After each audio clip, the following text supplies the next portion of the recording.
reparation is not a nicety, it's a necessity. What are the conditions? What are the conditions that precipitated black folk getting into this dilemma? And what black labor, white wealth did, it tracked 800 years of history in very systematic terms to show you every strategy, every technique, every law, every public custom, and every public policy that was used to enslave black folk around the world and to maldistribute almost 100% of all this nation's wealth, power, resource, privileges, businesses, and controls of all levels of government into the hands of the dominant white society. And what slavery and Jim Crow segregation did with black folk, it intentionally maldistributed all the resources away from black folk and created a real-life monopoly game. Black folk in America are playing in a real-life monopoly game that you're totally ill-prepared to play and win. Peace, love, and reparations. Welcome to Black Star TV 2.0. It's your boy Black Star. And today, family, we're going to talk about Governor Gavin Newsom and his response to the cash reparations. And we're going to break that down, and we're going to talk about how we are still in the driver's seat when it comes to this reparations thing and how we are controlling the narrative. And this is only making them crumble. And when they come out publicly and, go against what we're talking about. So make sure y'all hit that like button. Make sure y'all hit that subscribe button. Make sure y'all hit that share button. And let's get this algorithm popping so we can get this joint up out of here. So listen, family, let's dig into this, right? So on this, in this article right here, they're basically saying that it backfired, which it did, right? Because now Governor Newsom is backpedaling on his whole cash payment thing. But see, watch this. And the only reason he's truly backpedaling right now on the cash reparations is because we made it so airtight with the lineage-based, and lineage-based, right? That messed it up for them because their intentions was to create this task force, right? Because we were I was just arguing with somebody over the word beg and demand. That's why I just said beg. But we've been demanding reparations, right? We've been demanding reparations. So their whole thing was, okay, they keep talking about reparations. They're not going to let it go. Let's build a task force, right? We're going to build the task force. They're going to talk like them, and then they're going to finesse it and make it for everybody. So then we can really give out money and all that stuff, and then they barely get any of it. So that was the intention. But we in the grassroots got on code and said, nope, it's lineage based or nothing, right? And that's what changed the game. So, right, listen to this, family. Watch this. Here we go.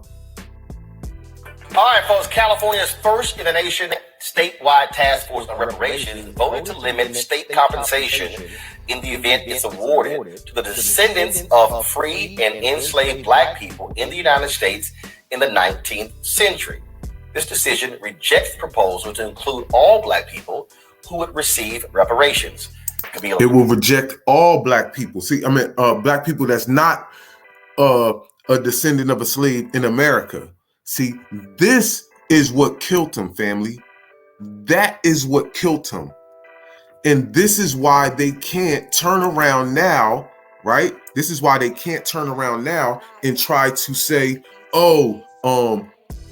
we're going to give it to y'all. They don't want to now because it's strictly for us. That messed their whole play up. So watch this. This is what they were saying. And even though this is a Fox News article, I actually agree with what they're saying. It says Democratic California Governor Gavin Newsom is trying to dig himself out of a political predicament when it comes to slavery reparations proposed by his task force. But now I'm going to skip down because I want you to, it says, no matter what he does, he's going to anger part of his base. And he did, because we weren't going for that, right? And now we're mad because you sized it up, but because we got the language right, now you don't want to do it. This is just one more example of the governor's tendency to make big promises he can't or won't keep. And the people are going to learn quickly that Newsom is all talk but no action. Of course, I know a lot of the reason they're saying it is because they oppose, the Democrats and things like that. But he is true. You are angering a part of your base. And now it puts you in a predicament to either bust those checks up or you're going to make us mad and we're not going to vote for you and you're not going to get the presidency, which they are trying to put you in. I ain't say you was going to get elected. They're going to put you there. You're going to be selected, right? Because just like shout out to Black Alpha said, comparing him to JFK, right? They need another white savior to come in here so they can be like, oh, look, he came through and did it for y'all. Do you get what I'm saying? This is why they was trying to, push this on Governor Newsom, because they know most of the Democrats we not messing with. And they know almost 99% of the black Democrats are either, they all super coons, but some of them are tethers, right? So they know that we not going with that, so they not going to ever elect any of them. So they got to get the white man in there to say that he did it, even though you use black people and other colored people to, oppose reparations. And that's funny too, because Roland Martin is the main one talking about, well, the Republicans is going to oppose it. Y'all don't be checking the Republicans about reparations. No, nigga, because we are 90% Democrats. Why would we be checking the Republicans? But the funny part about it is the Democrats are the ones coming out publicly not agreeing with reparations in the way that we want reparations, whether in the way that reparations really are, because they're trying to change what reparations is.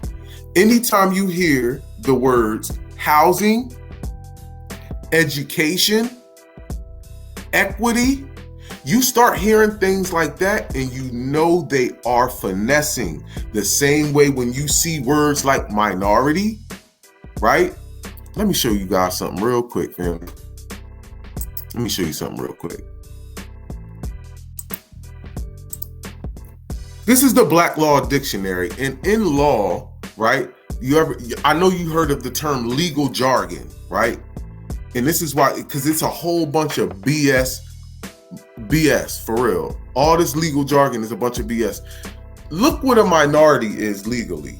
The state or condition of a minor infancy, right? So now watch this. Watch this, family. Ooh, that's too small. Now, what's the definition of a minor? A minor, a legal infant, an infant or a person who is under the age of legal competence. So they are calling us a minority, right? Which we would be in the state or the condition of a minor, infancy. Now watch this. They have judicial discretion. The term is a broad and elastic one. I bet it is. Yo. Excuse me, family. They said that's a broad and elastic term. You are not lying. Which is equated with sound judgment of the court to be exercised according to the rules of law. Basically, in regular English, that means I'm white and I say so. Watch this. Now, they have the judicial discretion to do what they want, right? And under that, watch what the next one is under that. Judicial immunity, the absolute protection from civil liability arising out of the discharge of judicial functions every judge enjoys. I bet they do. Remind you, this is the Black Law Dictionary, the 6th edition. And it literally says, which every judge enjoys. The absolute protection from civil liability arising out of discharge, that means that you was found not guilty after, or no, you got your shit appealed, right? It appealed and you were found not guilty after the fact, right?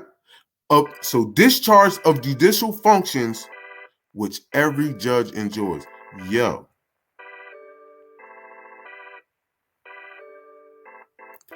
Man, listen, family. You can't do nothing to these people. because they got immunity from the I'm white and I say so judicial discretion.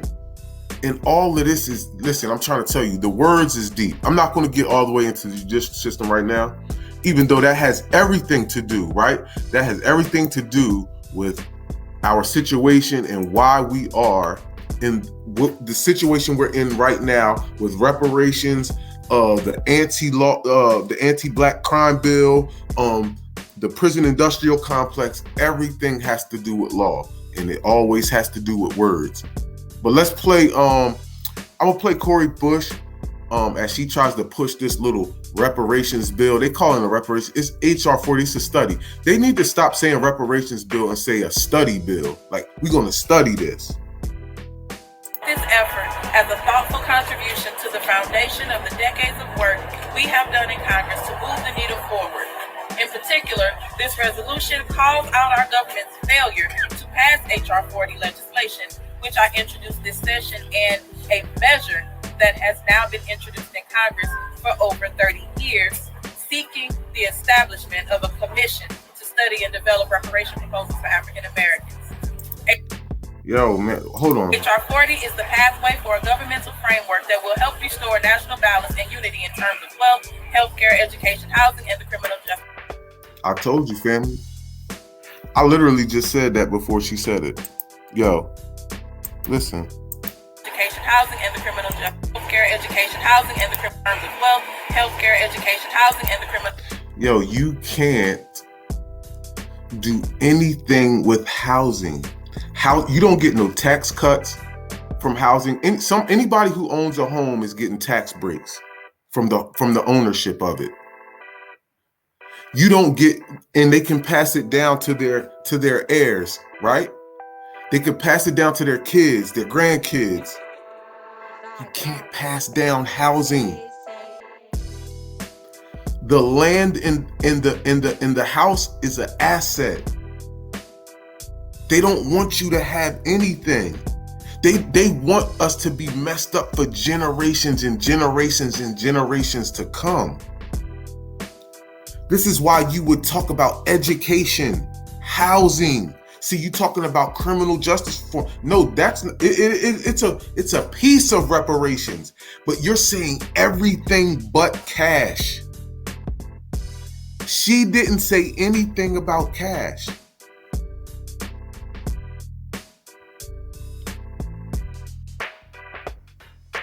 Well, healthcare, education, housing, and the criminal. She said wealth, but that's still not cash. Justice system. By passing HR 40, Congress can start a movement toward the national reckoning we need to bridge racial divides. Reparations are ultimately about respect, reconciliation, and healing, and the hope that one day Americans of all backgrounds can walk together toward a more just future. All Congress Americans. can start a movement. Now, see, and you already know that they're going to try to turn HR 40. After you say that you owe us, you're going to try to turn the federal law into something that's not lineage based, and you're going to use these raccoons to push your agenda. See, what they have done is they're trying to take, because it's so funny. It's so funny because I remember when I was younger, before I became conscious, it was all into this, this pro-black thing, but I was just in the streets. I remember the politicians never would have red, black, and green anything around them. They wanted to distance themselves so much from the grassroots, it wasn't even funny. But now somehow, because the grassroots got the ear, all you see is black power fist this, black power fist that, red, black, and green and yellow this. And like, come on, bro. Everything is now trying to be some grassroots stuff. So it makes it seem like you're down because they know black people aren't dealing with the boule class. So they try to get everybody around them to look like they're like so down black. Like, trying to tell you it's all a finesse. Watch this. But again, This is why they're trying to do a lot of this stuff with this HR 40, because that's nothing. This is why Gavin Newsom wanted to reject, because the main thing that was on that reparations proposal was the fucking cash payments of $1.2 million. See, they know that will turn into wealth. They don't think most of you going to waste it, because if you wasted it, it would go right back in white hands. Who wouldn't want that? That's extra money for the white businesses. But watch this. This is why we have to stay on them too, because they're trying to pull reparation task force all around. So watch this, family. Here we go. Now watch this. This is in Boston. And see, I notice anytime it starts talking about reparations and what's owed and things like that, they always try to stay away from having a white person do it. You tell me the white person that you ever seen talk like this. I ain't saying that she's even talking like on some pro-black shit or anything like that. I'm just saying, as far as talking about doing things for reparations and, you know, all of this. They're always trying to use black people and other colored people so it doesn't seem, so it takes the racism away. It, like, you know, it doesn't take it all the way away, but that's the point of why they're doing that. Slavery Society, and for being part of today's announcement. I want to recognize that there are many colleagues from government surrounding and with us. Some elected colleagues who are in the room. State Representative Brandy Fluker-Oakley, thank you for your leadership and partnership. City Councilor Kenzie Bach, thank you for your leadership and partnership at the city level. See if I missed anyone. And thank you to the many hands who have over decades and generations laid a foundation so that this city could Oh, I'm sorry, Kelly. I'm sorry.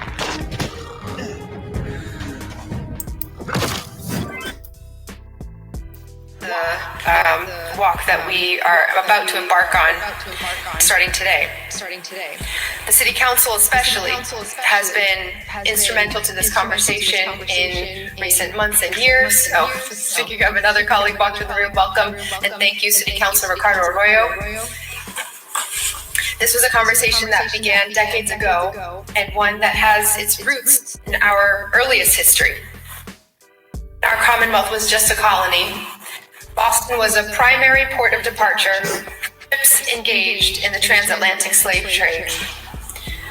Yesterday, we learned that parishioners at the First Church in Roxbury, after research that they have undertaken, learned that parishioners enslaved at least 58 people as early as 1631, just a year after Boston was first founded as a town. Even after Massachusetts outlawed slavery, our region continued to benefit from the labor of enslaved people. That legacy formed deep, painful, and lasting systems of exclusion and inequity that persist to this day. Inequities are evident through the disparities that we see in wealth and income, home ownership, education, access, neighborhoods, and See how she said in home